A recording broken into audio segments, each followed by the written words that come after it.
I fell in love with Russia when I first visited in the 1980s as a schoolboy. There was something epic about it. It was the Soviet Union then.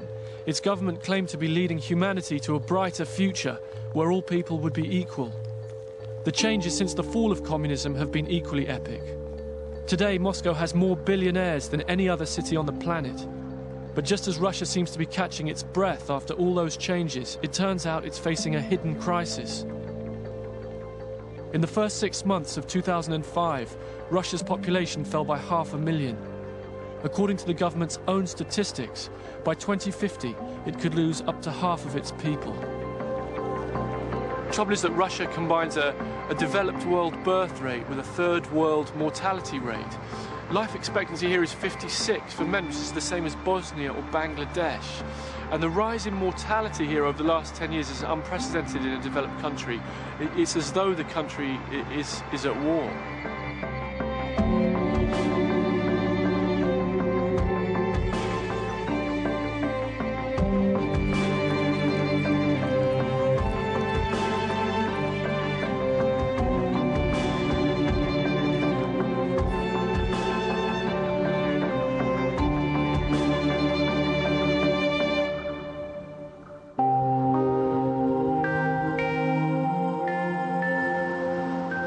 The end of communism took away everything this country was supposed to stand for.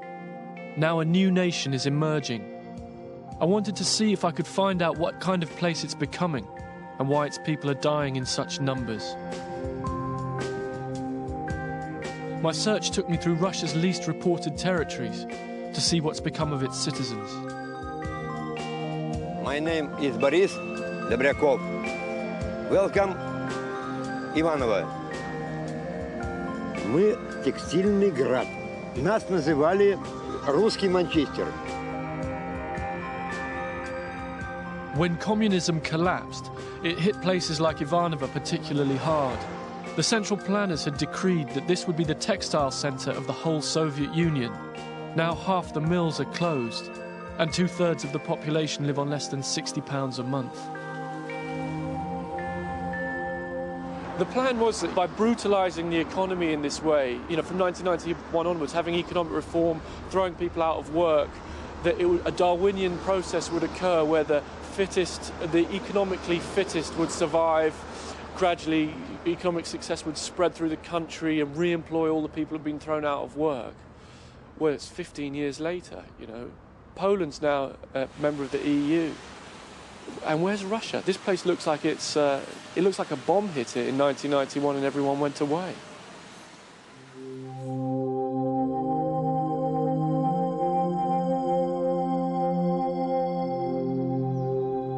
For 70 years, the state employed and housed every citizen.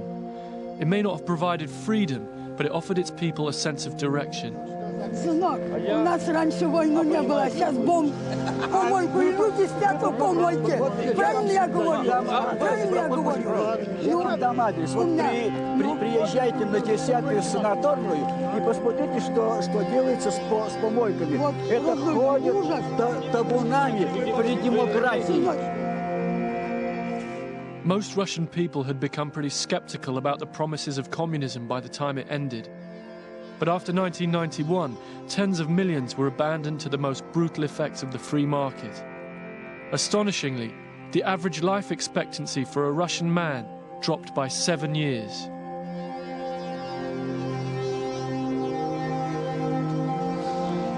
Да я же лицо по экрану-то. Я себя не вижу в экране-то. Подожди, вот иди в экран-то, вот. Я же вижу тебя. Так его не были бы. Volodya and Tanya have been homeless for 5 years. He's 44 years old, she's 37.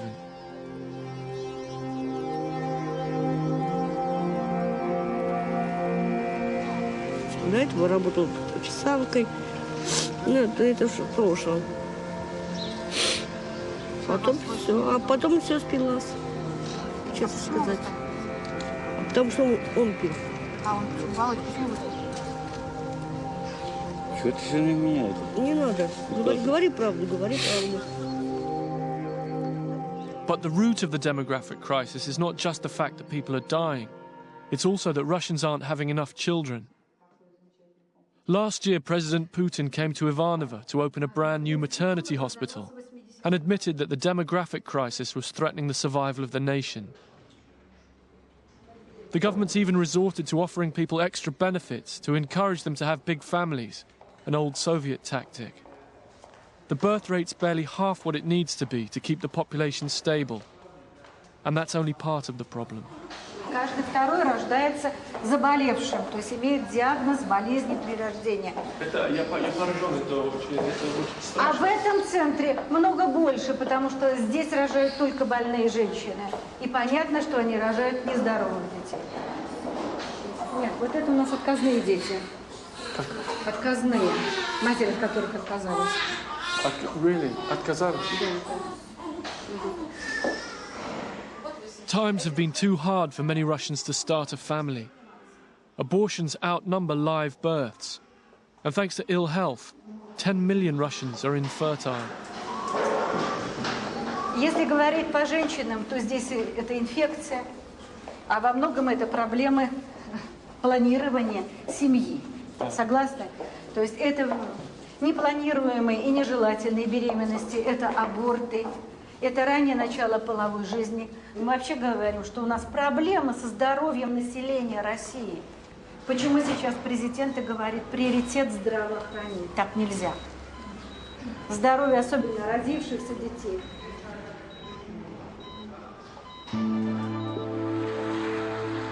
As I left Ivanovo, I felt I'd seen few of the supposed advantages of the free market. And worse, it seemed to me that the dying population was evidence of a deeper sense of hopelessness.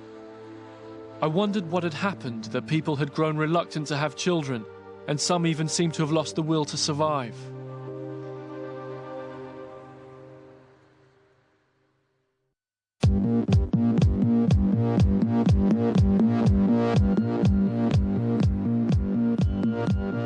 This is Moscow, once the HQ of the global class struggle, now capital of the Russian good life. The rest of the country has watched in disbelief. Vast fortunes have collected in the hands of a very few people. It may not be fair, but life here appears undeniably better than it used to be.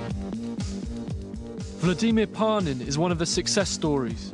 In Soviet times, he was a doctor in accident and emergency. Now he's Moscow's biggest undertaker. His business has an official annual turnover of close to £100 million. К 1987 году, когда такая возможность реально получилась зарабатывать деньги, то и было принято решение уйти в бизнес. В бизнес слово в то время не очень, может быть, понятное для всех россиян, но во всяком случае оно уже было на слуху. Business in Russia soon came to mean a violent free-for-all, where the most successful had to ally themselves with a homegrown criminal mafia. Голос специфического тембра попросил назначить ему встречу. Каков повод нашей встречи? При встрече ты узнаешь, сказал он мне, переходя на ты. И я понял, что я общаюсь с преступными, с представителями преступного клана, одного из кланов, которые уже тогда зарождались по России, да и, в общем-то, и по Москве их было много.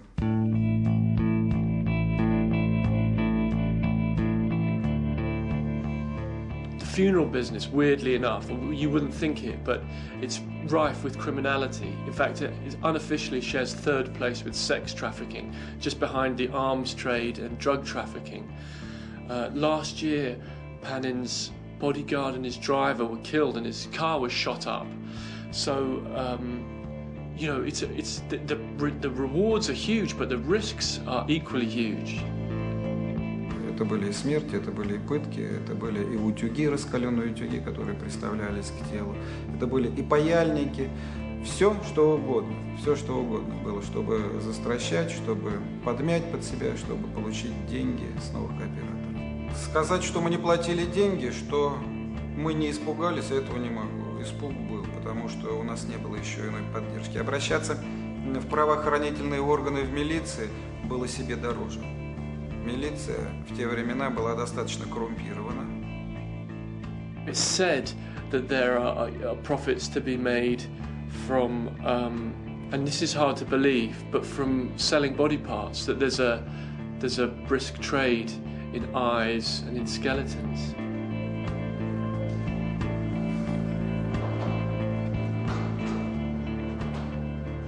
Насколько это этично или не этично, если вы спросите, я вам скажу, а насколько дорога была мне жизнь моя и моих сотрудников. Наверное, это будет ответом на все вопросы касательно этики и морали.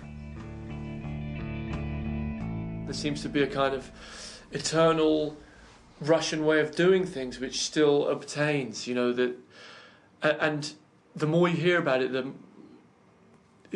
there's constantly surprises that on the surface there have been these impressive changes, and underneath there's a deep trough of corruption. Most Russians got left behind, while a handful of people with the right connections swallowed up state assets that once belonged to everyone. They became known as oligarchs, and Sergei Veremenko's one of them. He was a humble geologist in Soviet times. Now he's worth $500 million. Veremenko recently acquired 400 acres of land here on the outskirts of Moscow from a group of former collective farm workers and paid them next to nothing. He plans to turn it into prime real estate. Sergei built this church from scratch. Like many of Russia's new rich, he's keen to put the injustices of the past behind him. Since becoming a multi-millionaire, Sergei Veremenko's found religion. мне было, по-моему, 20 лет. 20 лет. Покрестился. 20, когда мне было 20 лет, да. Да, я покрестился. He says he got baptized when he was 20. Veremenko says God told him to build a church here. He's building another 30 all over Russia, perhaps to ease the pain of his impoverished fellow citizens. А вы мне объяснили, что Бог знает, Бог поминает то, что человек делает в жизни, потом после... Мы надеемся на это.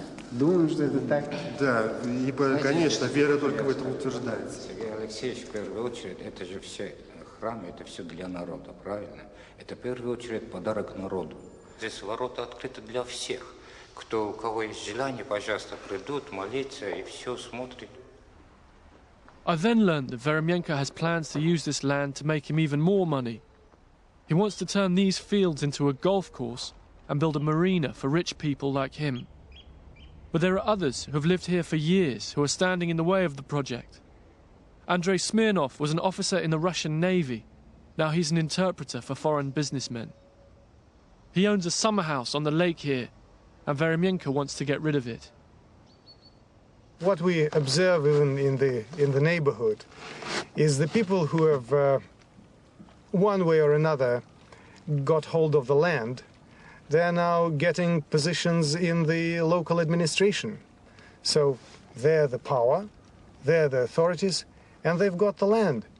Now, and who is the rest of us? What, new Russian serfs?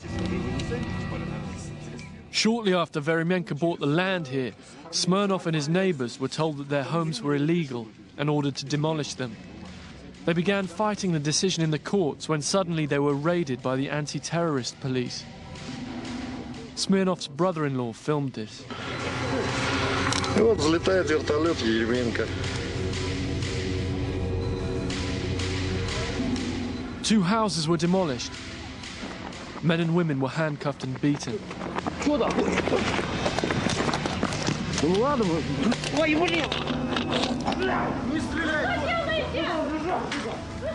You can imagine that against a couple of dozen kids and a couple of dozen old ladies, there was almost a battalion of people, you know, in masks, in camouflage, with submachine guns, with truncheons, you know, storming the houses.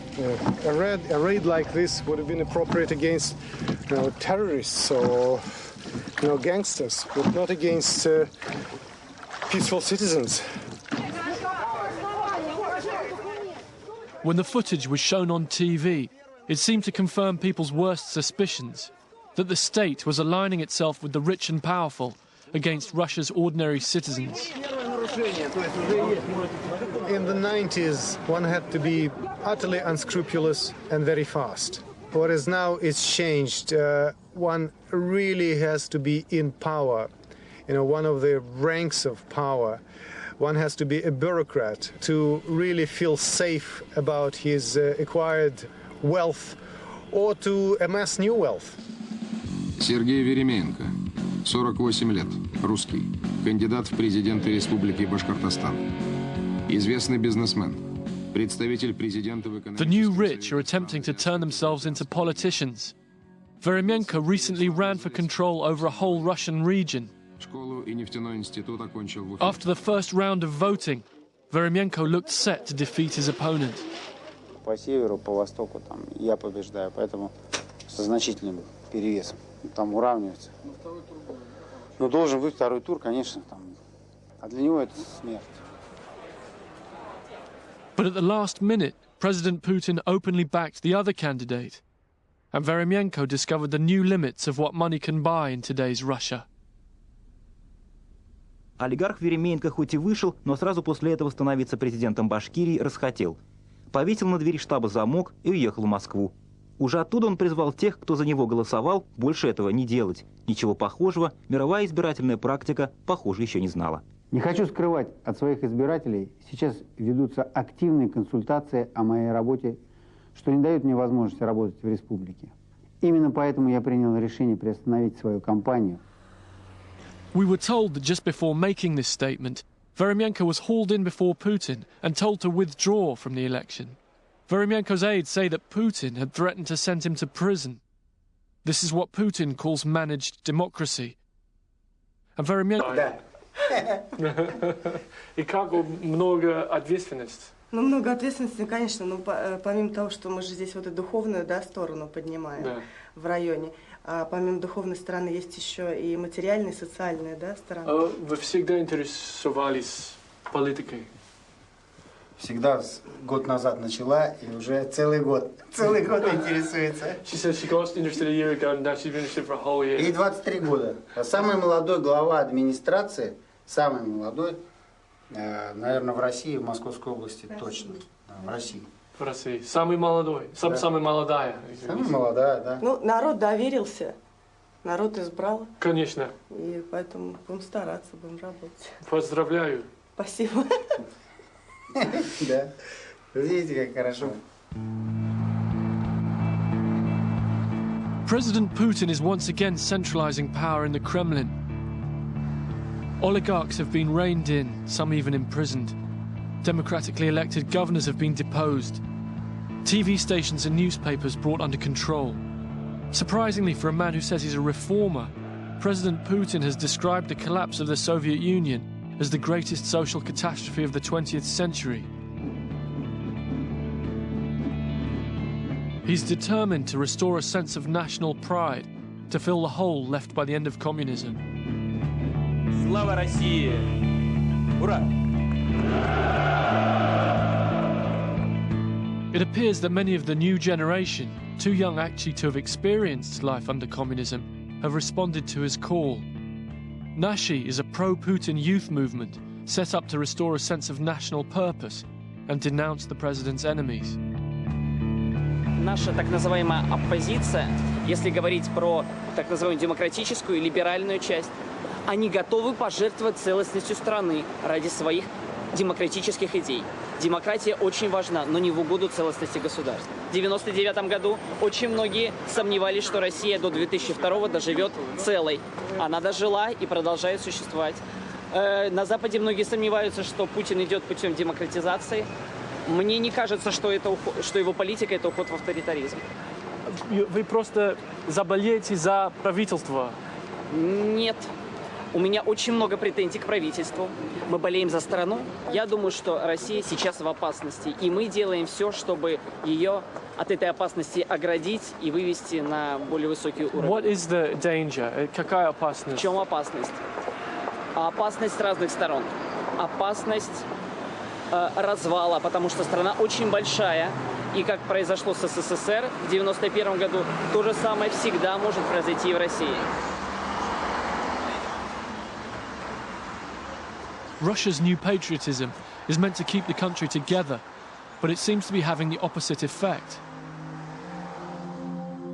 We travelled to Krasnodar, on Russia's southern border, where we found the new nationalism is driving an entire nation into exile. Despite the country's dwindling population, the federal government has refused to recognise the Meshket Turks as Russian citizens.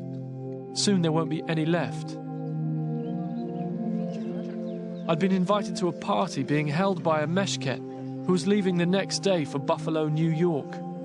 I was astonished to find that the USA is taking all 30,000 of them and giving them American residence on humanitarian grounds. It's very strange. Russia desperately needs people, but not, apparently, these ones. Вот за людей посчитали, приняли нас, хотя мы для них никакой пользы не сделали, для Америки той. Хотя мы для России пользы делали, мы им не нужны здесь. А для Америки ничего абсолютно мы никакой пользы не делали. Ну, они нас принимают, видите, как люди. Для всей России, не то чтобы для всей России. Какой-то народ, не народ, а звери как-то получаемся, понимаете? Еще и был передача, что по передаче также говорили, что надо до последнего выдворить, а коса мы плодимся. Как кролики. Да. Они вот их надо давить и давить. Вот.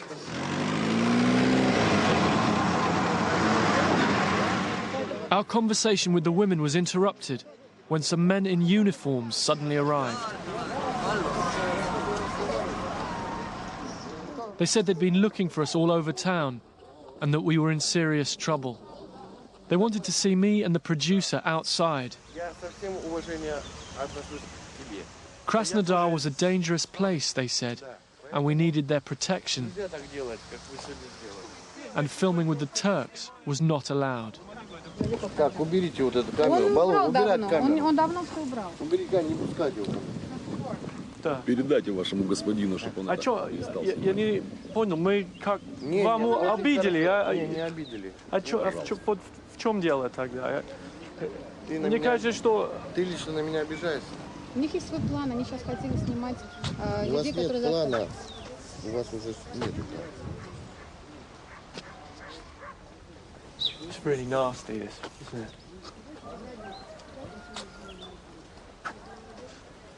He wanted us to get in his car and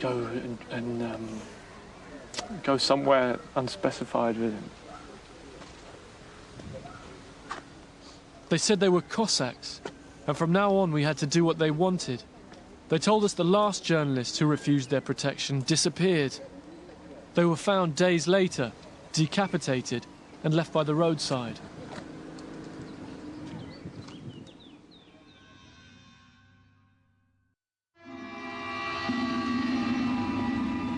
I'd come to Krasnodar in southern Russia, and things had got out of hand.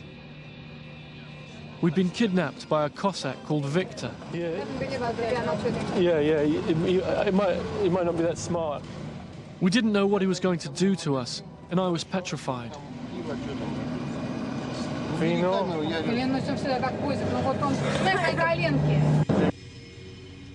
He made us drive on all afternoon. Victor said we were going to learn what Cossacks were made of. Then we reached his shop, and he got the beers out.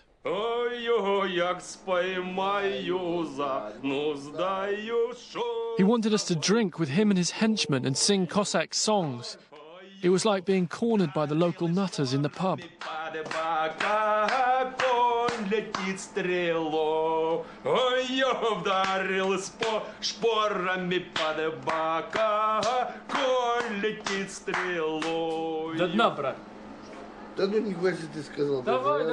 Before becoming a grocer, Victor served in the Soviet army as a border guard. He joined the Cossacks in the late 1990s and was about to be made a colonel or ataman. Victor had been drinking solidly for the past 2 days, celebrating. This is his third pint in half an hour. The more he drank, the more he seemed to forget his previous dislike of us. Люба.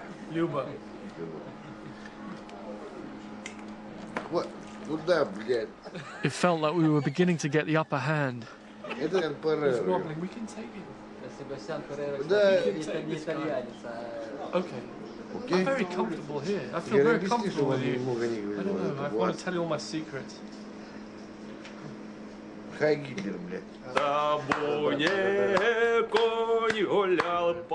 The drinking session dragged on into the evening until Victor finally passed out.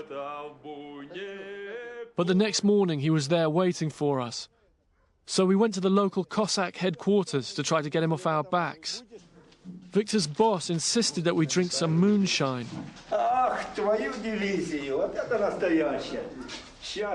And half a bottle later, Victor took his revenge when another Cossack got the whip out.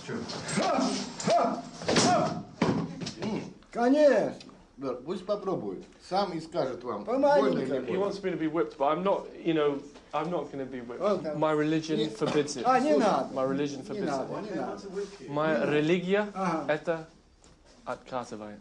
Иди, он тебе не больно. Там они очень такой горячий народ. Well, we can whip the director. Come on, Nick, it's your on-camera moment, dude. I don't know. A lot of people want to whip. Ow! Да ну, больно. О, казак, вот.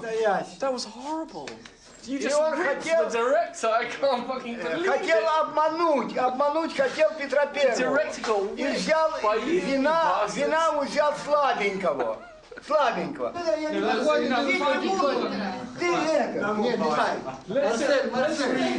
Let's just chill and read a bit of...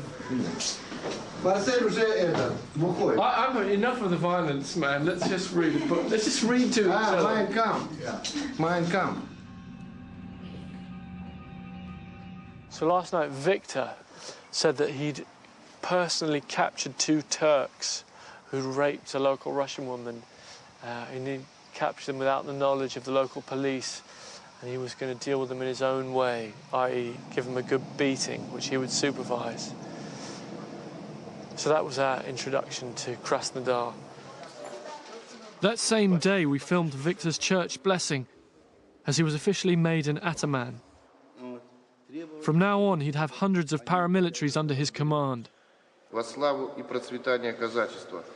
Беречь каждого казака как сына своего, направлять всех по пути добра, истины и любви Господу нашему Иисусу Христу. I do feel like with talking to Victor, I feel like I'm talking to a Nazi in 1933.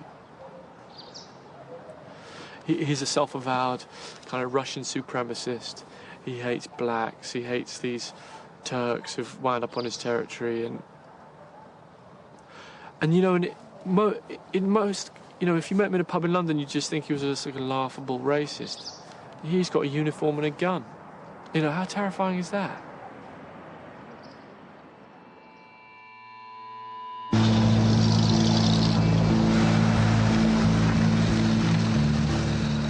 The Cossacks now operate as a parallel police force in these areas. They go on raids against the local Muslim population, who they accuse of harbouring criminals and terrorists from neighbouring Chechnya. The Cossacks see this as a return to their historic role as the protectors of Mother Russia. Their brand of religious nationalism was heresy in the old Soviet Union. Now they have 2 armed brigades in the Russian army and serve as Putin's ceremonial bodyguards. Ivan Bazugli, the commander-in-chief of the Krasnodar region, has 48,000 men under his command. Россия была на грани распада. К кому обратились? К казачеству. И опять казачество возникло из пепла, расстрелянное, расказаченное, раскулаченное. И сегодня мы опять поднялись.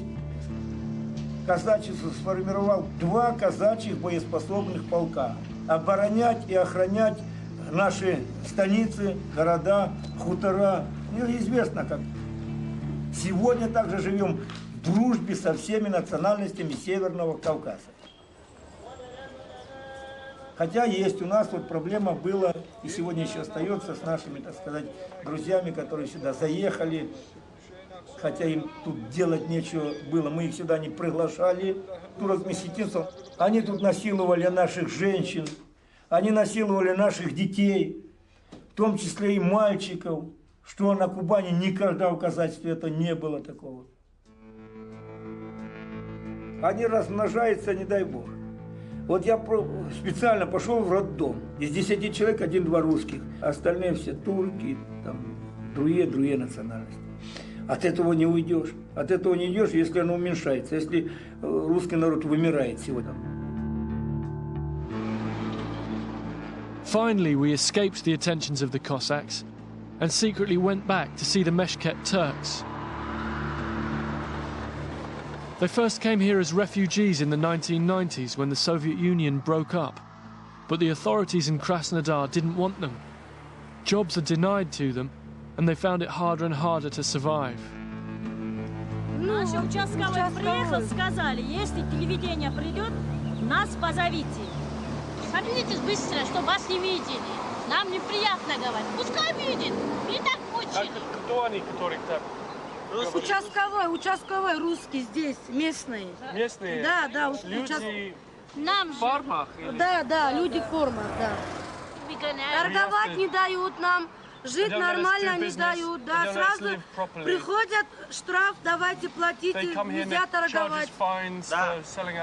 Говорят, что турков-месхетинцев ни один Краснодарского края, чтобы не остался. В Краснодарском крае ни один турков-месхетинцев. Это кубанцы место, русские должны жить. Даже еще, У меня сестра остается. Не хотим. Мне мама остается. Сколько лет жили? Теперь, когда я американский язык знаю. I don't want to go to America. I know this language. It's almost like the message is that 21st century Russia does not welcome people who don't look like us. You know, that it's a very harshly nationalistic message that Russia is for the Russians and you Meshkets can go away. Once the people have entered that mindset where these aliens are living on their land and they're rapists and, you know, everything is possible, you know, it feels like the next step is concentration camps, doesn't it? It does to me, anyway.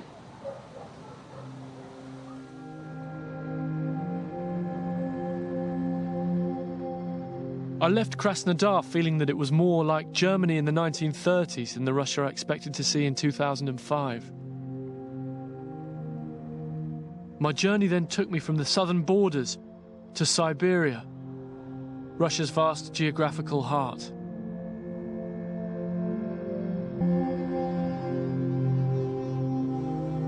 This is the city of Irkutsk. It's one of the transit points for heroin from Afghanistan and the unofficial AIDS capital of Russia. Until 1998, less than 50 people were HIV positive here.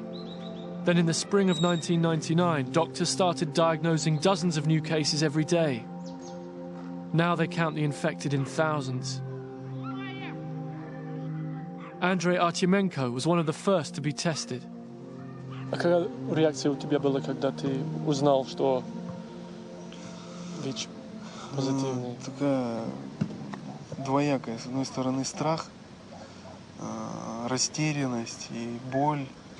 С другой стороны какая-то гордость, что я чем-то отличаюсь от других людей. Ну, вот, гордость? Ну, сложно сказать. Ну, какое-то такое похожее состояние, что да, вот мне хотелось как-то вот, может быть, сгладить вот эту боль. Эпидемия начиналась, и люди не знали, что это такое. Они боялись.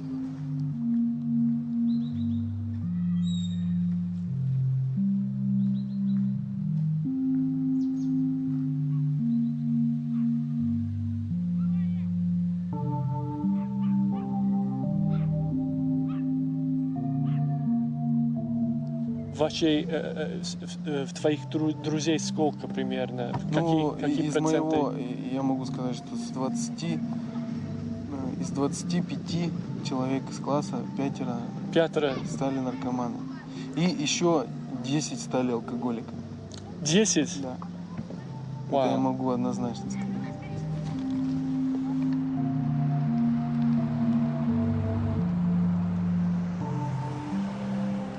Если раньше вспомнить был социализм, коммунизм, нас вели к светлой жизни. Но при этом, когда была перестройка, коммунизм ушел в небытие, да, разбилось все, расчленилось на разные государства и так далее. В глобальном масштабе люди утратили цель. Их просто взяли и толкнули. Живите, как хотите. С одной стороны, вроде бы дали свободу, но эта свобода оказалась иллюзорной.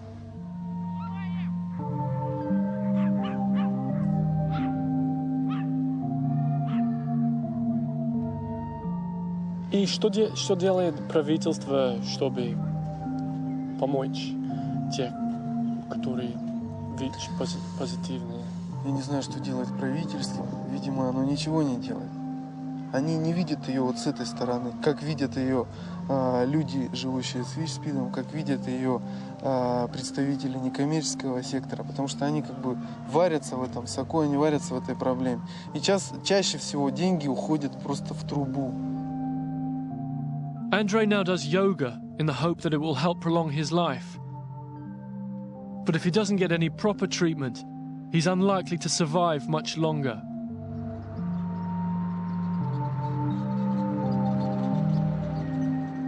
The Russian government has been reluctant to acknowledge that Russia's facing an AIDS crisis. But the disease has crossed a crucial threshold that means it could quickly spread through the rest of the population. If it continues unchecked, it could be a catastrophe.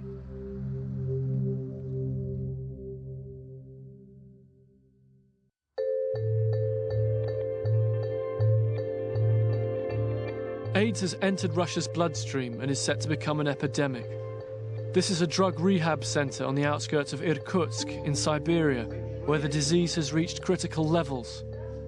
In the whole of Irkutsk, just 25 people are being given antiretrovirals. Over 17,000 are HIV positive.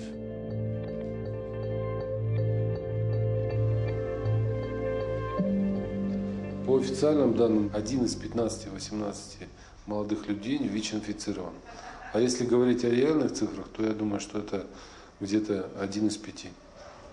В самом начале эпидемии в основном это был внутривенный путь распространения, и вот последние данные, там более 25% вновь ВИЧ-инфицированных, инфекция была половым путем. Мы сейчас находимся в стадии эпидемии такой, когда еще распространяется инфекция по различным целевым группам. Идет рост числа ВИЧ-инфицированных и так далее. Но я думаю, что мы столкнемся с очень большими проблемами, когда нужно будет ВИЧ-инфицированных лечить. Это эпидемия, и Иркутская область полыхает в этом отношении ВИЧ.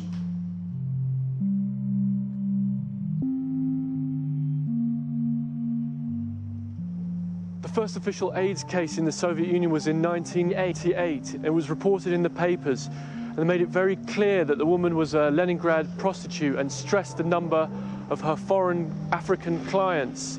From the beginning, AIDS was seen as an African disease, as a disease of the degenerate capitalist West, but not as a Soviet disease, and that attitude still lingers today. It seems that the government's been too proud to ask for any international assistance. Instead, it's pledged to spend 5 times more fighting the disease in Africa than it spends at home on its own people. Russia's unique situation is that it's got a declining population and an exploding AIDS problem. So HIV/AIDS just compounds everything about the demographic crisis. And the tragedy of HIV/AIDS here in Irkutsk is that it's predominantly a disease of the young. It's a disease of the population that has the most relevance to the workforce. It's the disease of Russia's future.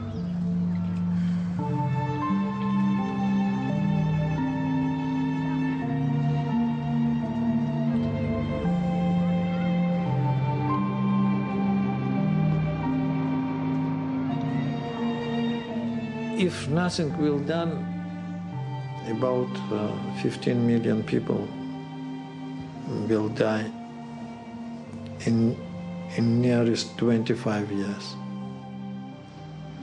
Vadim Pokrovsky's been warning of the catastrophic consequences of AIDS for Russia since the disease first surfaced.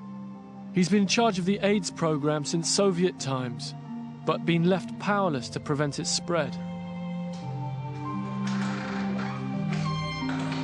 The latest Soviet budget in the year 1991 was approximately 2 to 3 billion US dollars, and the Russian federal budget for the year 2005 is only $5 million. It's enough only to treat at least 500 patients, and we have 300,000 patients. The disease has moved on from junkies and prostitutes into the wider community. Within the next 2 to 3 years, Pokrovsky expects the death toll to reach 100,000.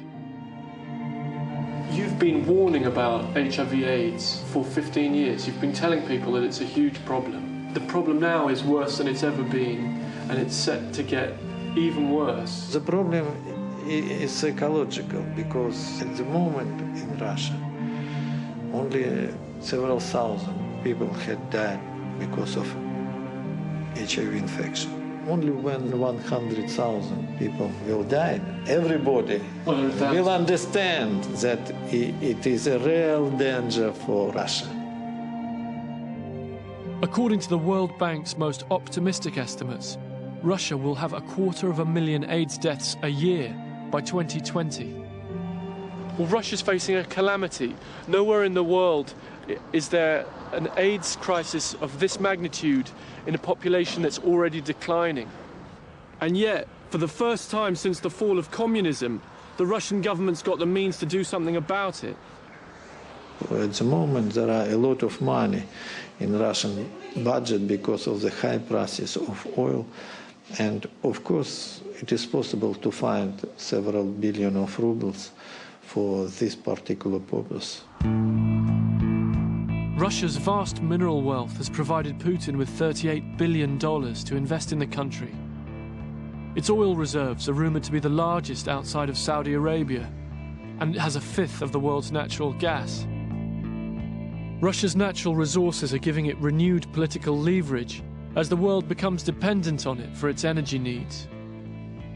But that future will surely be at risk if the government ignores the plight of so many of its people. The main problem is the absence of realistic demographic policy in our government. But it is a very serious danger. There will be problem in the economy because there will be not enough labor force to work. There will be problem in the defense because there will be a great loss in the number of men who can have weapon in their hands. That is the problem of our military. Is that something the government is openly worried about? Yes, we tried to explain them this position for many years.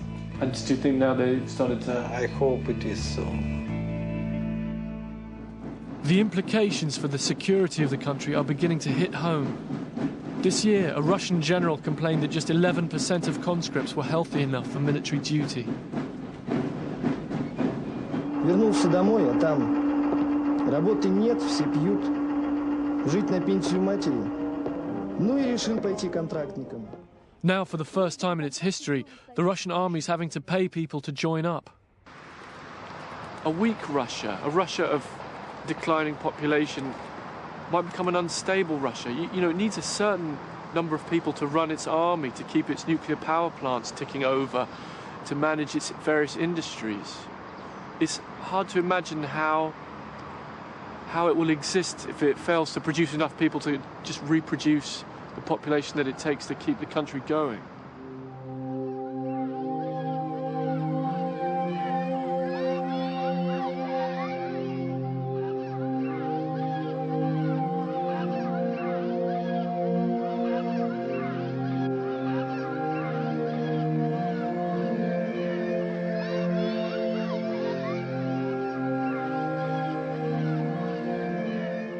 To me, the frightening decline in the country's population seemed like a huge vote of no confidence in Russia's future. Months later, the government announced a 20-fold increase in aid spending. It seems to be realizing finally that the long-suffering Russian people are a resource it can't afford to squander.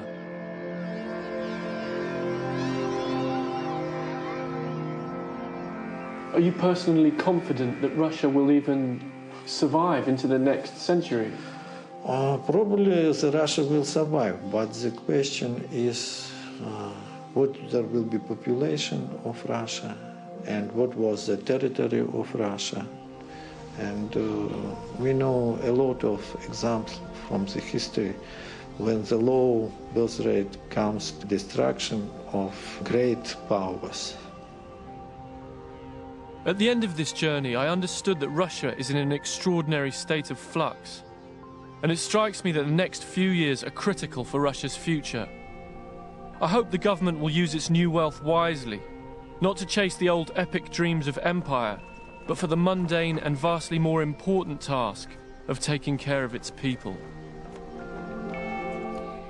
In the state of Russia tomorrow, an obscure KGB official rises to the top. How did Putin come to power? That's tomorrow at 9. Tonight continues with amateur video footage and survivors' horrific accounts of a 57-hour siege. Terror in Moscow, next.